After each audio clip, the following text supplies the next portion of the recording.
Morena Lok Sabha seat से इस बार कांग्रेस ने रामनिवास रावत पर दांव खेला है, जबकि बीजेपी से केंद्रीय मंत्री नरेंद्र सिंह तोमर मैदान में हैं। जी मीडिया से बात करते हुए रावत ने कहा कि पार्टी ने उन पर एक बार फिर भरोसा जताया है, जिसके लिए रावत ने वरिष्ठ नेतृत्व का धन्यवाद दिया। उन्होंने कहा कि 2009 के चुनाव और 2019 के चुनाव में बहुत अंतर है। उस समय नरेंद्र सिंह पहली बार चुनाव लड़े थे, लेकिन बाद में वो मुरैना की जनता से मुंह मोड़कर ग्वालियर चले गए। अब में स्थिति खराब हुई तो मुरैना और भोपाल के बीच घूम रहे हैं। साथ ही उन्होंने कहा कि इस लोकसभा में बेरोजगारी एक बड़ा मुद्दा रहने वाला है। रामनिवास रावत को टिकट दिए जाने से एक गुट की नाराजगी पर उन्होंने कहा कि जो रूठे हैं उन्हें मना लिया जाएगा। रामनिवास रावत श्योपुर की विजयपुर सीट से 5 बार विधायक रह चुके हैं। वर्तमान में वो कांग्रेस कार्यकारी अध्यक्ष हैं। साल 2009 के लोकसभा में भी उनका मुकाबला नरेंद्र सिंह तोमर से हुआ था। वर्तमान में मुरैना लोकसभा क्षेत्र की 8 विधानसभा सीटों में से 7 सीटों पर कांग्रेस का कब्जा है। इसी वजह से कांग्रेस अपनी जीत को लेकर कॉन्फिडेंट नजर आ रही है।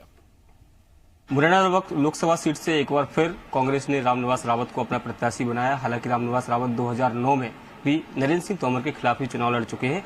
हमारे साथ रामनिवास जी, हम उनसे जानेंगे। सर, आपको एक बार फिर प्रत्याशी बनाया गया है, किस तरीके से देखते हैं? कांग्रेस ने मेरे ऊपर विश्वास व्यक्त किया है, मुझे प्रत्याशी बनाया है। इस बार कांग्रेस को निश्चित रूप से सफलता मिलेगी। जिस तरह से विधानसभा के चुनावों में इस बार बीजेपी का सफाया करके मुरैना लोकसभा क्षेत्र की, मुरैना जिले की और श्योपुर जिले की जनता ने कांग्रेस को जिताया था। मुझे विश्वास है कि आगे आने वाले लोकसभा चुनाव में भी वहाँ की जनता कांग्रेस का साथ देगी, कांग्रेस को विजयी बनाकर मुझे आशीर्वाद प्रदान करेगी। आपका सामना एक बार फिर केंद्रीय मंत्री नरेंद्र सिंह तोमर से है। क्या लगता है पिछले चुनाव और इस चुनाव में क्या डिफरेंस देखने को मिल रहा है? पिछले चुनाव इस चुनाव में मुख्य अंतर ये है कि पिछले चुनाव में नरेंद्र सिंह पहली बार वहाँ से लड़े थे और मुरैना की जनता ने बड़ा विश्वास किया था, बड़ा सोच अच्छा विचार किया था कि हमारे लिए बहुत काम करेंगे। लेकिन वो ये वही नरेंद्र सिंह है जो मुरैना की जनता के साथ विश्वासघात करके पुनः जब लोकसभा के चुनाव आए तो वो मुरैना छोड़कर ग्वालियर बाग खड़े हुए, फिर ग्वालियर से चुनाव लड़े।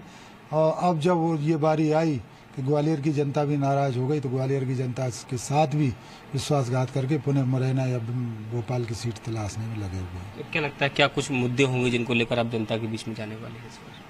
जनता के बीच में बेरोजगारी सबसे बड़ा मुद्दा है। हमारे राष्ट्रीय अध्यक्ष आदरणीय राहुल गांधी जी ने उनकी जो न्याय योजना मिनिमम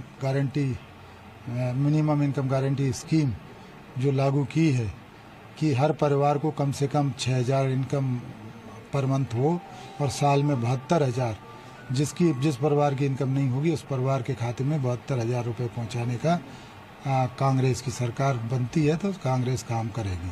एक आखिरी और रोजगार के मामले में भी स्पष्टतः कहा है कि जितने भी 20-22 लाख सरकारी पद रिक्त पड़े हैं उनको तुरंत 2020 तक भरकर युवाओं को रोजगार देने का कार्य करेगी। एक आखिरी सवाल, आपके ही दल के कुछ लोग हैं जो आपकी खिलाफत कर रहे हैं, सोशल मीडिया पर कल से भी मैं देख रहा हूँ, कुछ लोग हैं, तो उनको किस तरह से मनाया जाएगा?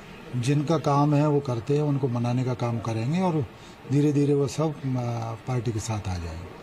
तो ये थे रामनिवास रावत जी जो कह रहे हैं कि 2009 का चुनाव अलग था और 2019 का चुनाव अलग है।